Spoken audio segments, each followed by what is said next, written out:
ভেজাল মিষ্টির ছড়াছড়ি চট্টগ্রামে উৎপাদন ও মেয়াদোত্তীর্ণের তারিখ না থাকায় প্রতিনিয়ত ঠকছেন ক্রেতারা। আজ চট্টগ্রামে সিরিয়াল সহ কয়েকটি মিষ্টির দোকানে ভোক্তা অধিকার সংরক্ষণ অধিদপ্তরের অভিযানেও মিলেছে নানা জালিয়াতির চিত্র। লন্ডন বেকারি নামে একটি দোকান সিলগালা এবং অন্যদের জরিমানা করা হয়। বিজলি কেবলসের স্কিন কোটেড ইনসুলেশন আগুন প্রতিরোধী। বিজলি কেবলস, নিরাপদ আজীবন।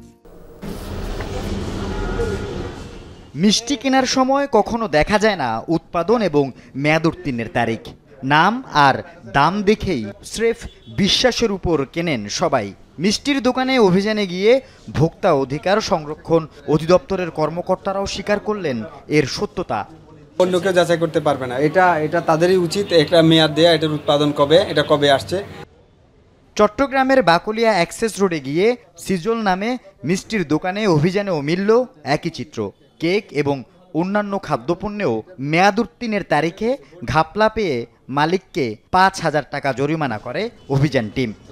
আপনাদের উপর বিশ্বাস করে নিতে হবে। হ্যাঁ, আমাদের উপর বিশ্বাস করে বলতে আমি নিজে পরিচর্যা করে রাখি যে জিনিসটা ভালো, কারণ কাস্টমার একটা জিনিস টাকা দিয়ে নিবে, ওটা কেন নষ্ট উনি নিয়ে যাবে। অভিযানে লন্ডন বেকারি নামে আরেক দোকানে পাওয়া যায় মেয়াদ উত্তীর্ণ মিষ্টিজাত খাবার। বছর পার হওয়া মেয়াদ উত্তীর্ণ অলিভ অয়েলে লাগানো হয় নতুন মেয়াদের স্টিকার। সিলগালা করে দেয়া হয় দোকানটি।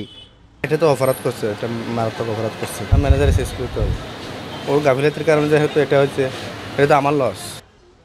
দিনভর অভিযান চালিয়ে ভেজাল ও মেয়াদ উত্তীর্ণ খাদ্যপণ্য বিক্রির অভিযোগে চট্টগ্রামের আরও 3টি দোকানের মালিককে ৫০,০০০ টাকা জরিমানা করে ভোক্তা অধিকার সংরক্ষণ অধিদপ্তর। চকলেট 2025 সালের জানুয়ারিতে মেয়াদ উত্তীর্ণ, সেই চকলেট তারা আবার বিক্রির জন্য উপস্থাপন করেছে, বাচ্চাদের চকলেট।